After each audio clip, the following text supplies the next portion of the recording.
Pai do Senhor, amados.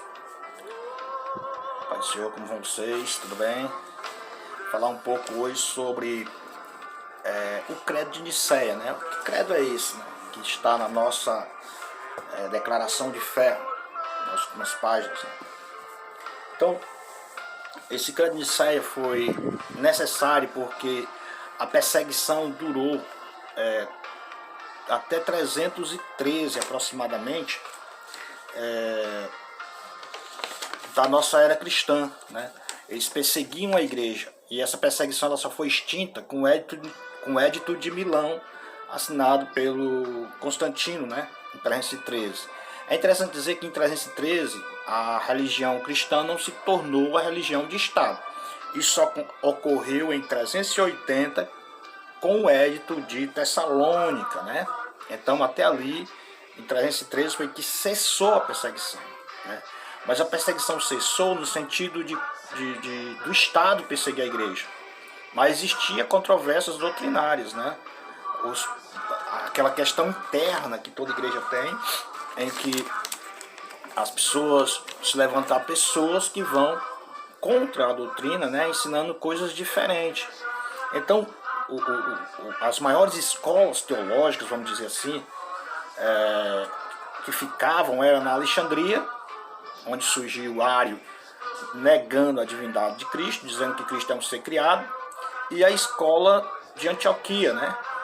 E essas escolas eram muito importantes para o Oriente falar de Jesus, né? Então, com essa divisão, com essas confusões doutrinárias, quais eram os livros que eram necessários para formar o cânon sagrado, para que toda a comunidade cristã aceitasse, foi que o imperador Constantino, em 325, ele convocou todos os bispos da cristandade para participarem de um concílio em Nicéia. É bom dizer que Nicéia, ela ficava na Bitínia, né? Que é ali na Turquia, né?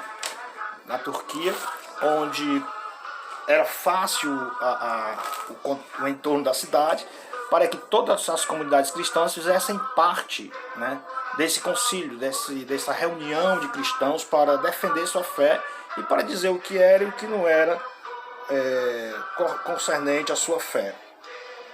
É interessante que essa cidade atual é Iznik, né, na província de Bursa, na Turquia, né? Então ficava muito próximo ali da Armênia, do Azerbaijão, na própria Turquia, né? Então ficava perto também da Grécia e ficava ali onde tinha o maior número de cristãos, principalmente da Síria, né? Onde tinha também a igreja de Antioquia. E é interessante dizer que esse concílio foi convocado para o dia 20 de maio de 325, né? E até 15 de junho de 325. Então durou muito esse concílio. Quem era bispo de Roma nessa época era o Silvestre I, né? Então, o credo de Niceno, ele foi baseado nesse concílio, em que tinha, e também, além do credo de Niceno, foi feito nesse concílio 20 canones e uma epístola sinodal, né? Mas a gente vai nos deter num credo niceno. Durante esse concílio também foi resolvido a questão da fixação da data da Páscoa e a promulgação da lei canônica, né, na sua primeira forma, né? E também isso tudo foi feito em prol da ortodoxia doutrinária. Então esse concílio, quando ele foi convocado por Constantino I, chamando todos os bispos da cristandade, o Constantino ele esperava mais ou menos umas 1.800 pessoas, né?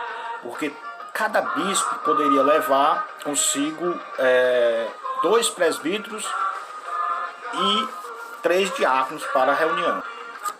O Atanásio de Alexandria, nessa época, ele era só diácono, um jovem diácono, né? Mas muito promissor, né? E foi acompanhando o Alexandre de Alexandria, bispo já idoso, nesse concílio, para lhe servir, né, de base doutrinária, né, para lhe servir vamos dizer assim, ajudante, né, nessa peleja contra a heresia. É interessante que Ário, a questão de Ário era que a questão que foi formulada por Ário, para dizer melhor, em Alexandria, que estava perturbando toda a cristandade, era se ele não teve começo e foi gerado pelo Pai, ou se ele teve começo e foi criado do nada, né? Então, se ele foi criado do nada, ele foi criado de outra substância, não a substância do Pai, né? Então, desses 1.800 esperados, né, para esse conclave, compareceu, segundo Atanásio, 318, e conforme Eusébio Cesareia, 250, né? Então foi muito abaixo da expectativa de números de bispos, né, e de representantes que compareceram. O Silvestre I, bispo de Roma, ele não compareceu, né, representava a Igreja Latina, mas ele enviou o Vito e o Vicente, né, que eram presbíteros romanos, né. É interessante também dizer que quem presidiu foi o bispo de Córdoba, né, que era também fazia parte também da Igreja Latina. Era Ócio de Córdoba, né, e o imperador Constantino, eles dois que iam presidir o concílio. Quem abriu o concílio foi o Ócio de Córdoba em 20 de maio de 325. Outra coisa também que eu queria falar é que os bispos participantes, eles receberam gratuitamente viagens de suas sedes episcopais para o concílio, bem como alojamento, viagem de retorno, né?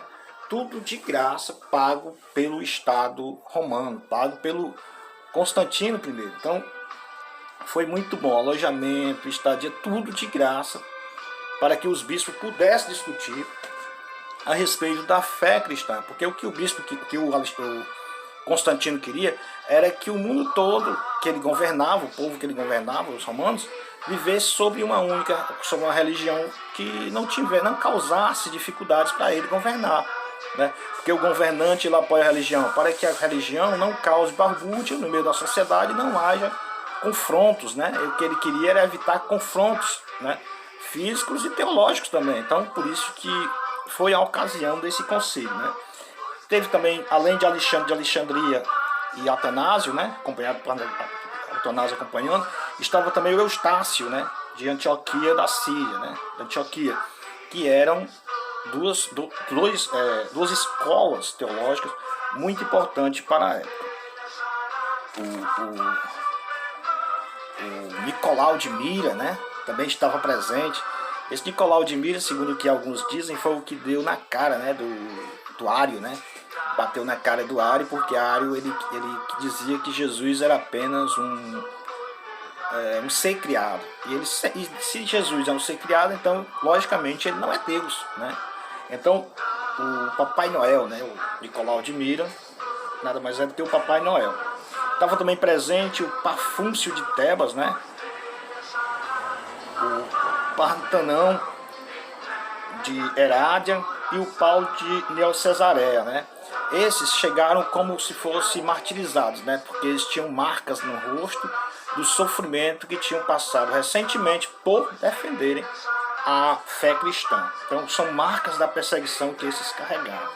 Mas também o Ário, ele levou pessoas importantes consigo. Tinha 22 representantes, né, do meio de 318, que eles apoiavam a causa de Ário. Mas a partir de quando começou a ser lido durante um mês os livros de Ário, o pensamento de Ário sobre a pessoa de Jesus, então desses 22 algumas pessoas foram saltando do barco, né? Foram deixando de apoiar ele para apoiar a causa ortodoxa defendida por Atanásio de Alexandria. Não só Atanásio, né, mas os outros dos 318 que apoiavam também os bispos, e tanto gregos como latinos, que apoiavam a ortodoxia cristã naquele. É bom dizer também que Constantino só chegou presente ao concílio em 14 de junho, né? 14 de junho foi que Constantino veio a estar presente nesse concílio de Nicéia. Ainda é bom dizer que dos 22 bispos ou 22 representantes que eram favoráveis a Ário, depois de tudo, só 2 permaneceram, né, fiéis, e não assinaram o documento, não assinaram o credo de Nicéia. Foram eles Segundo de Ptolemaida, e o outro foi o Teono da Marmácia, né? Marmárica, né? Na Líbia, Marmárica. É uma região que hoje deve ter outro nome. Mas eles que apoiaram, esses dois foram que apoiaram Ário e não assinaram o credo de Nicéia.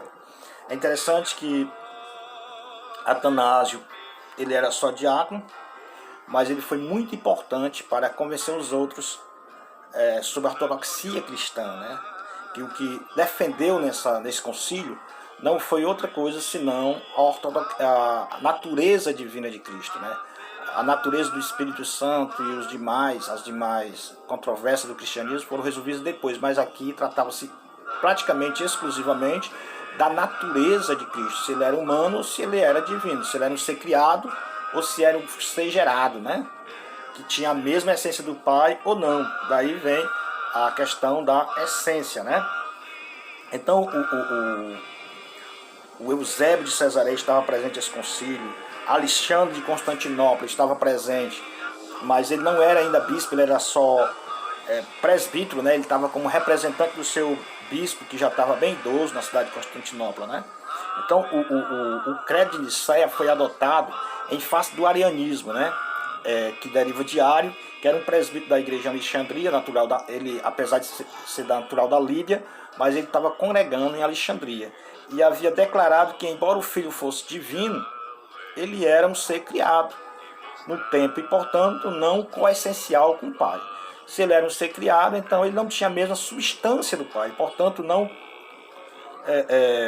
coessencial com o Pai. Então, isto fez com que Jesus fosse considerado inferior ao Pai, que colocou desafios soteriológicos para a doutrina da Trindade. Então, se ele não era Deus, não podia salvar, não podia receber a adoração e não podia também perdoar pecados, porque Jesus não era Deus segundo Ário. Porque aí, no caso, ele coloca Cristo como uma criatura, como um anjo, como um ser, mas não como Deus, né? Então, o credo niceno explicitamente reafirmou a divindade, né? A divindade coessencial do Filho, aplicando-lhe o termo consubstancial, né? Esse termo latino, né? E ele termina com as palavras cremos, nós cremos no Espírito Santo, e com um anátema contra os arianos, né? Então,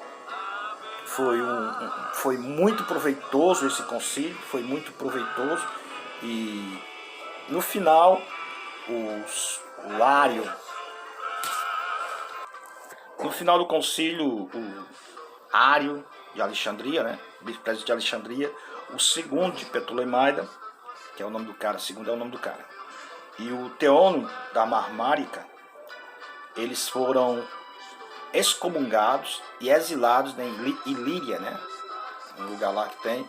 Eles foram, e os livros, as obras de Ário foram queimados, né? Constantino mandou queimar. Agora o credo niceno, ele diz o seguinte: cremos em um só Deus, Pai onipotente, Criador de todas as coisas visíveis e invisíveis, e em um só Senhor Jesus Cristo, Filho de Deus, unigênito do Pai, que é da substância do Pai, Deus de Deus, luz de luz, verdadeiro Deus de verdadeiro Deus, gerado, não feito, de uma só substância, homoousios, né, com o Pai, por meio de quem todas as coisas vieram a existir,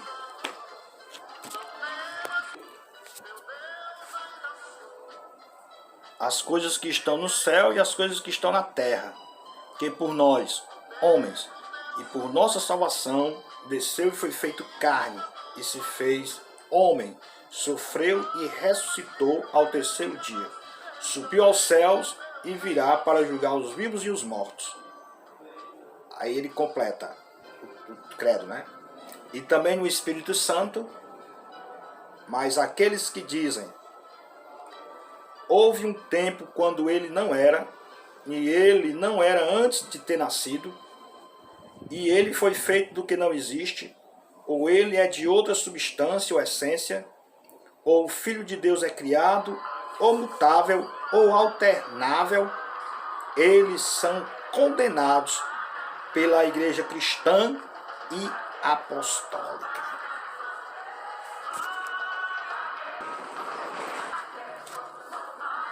Então, amados, esse foi o credo niceno, né?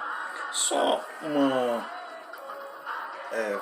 observação sobre o termo grego homousios, né?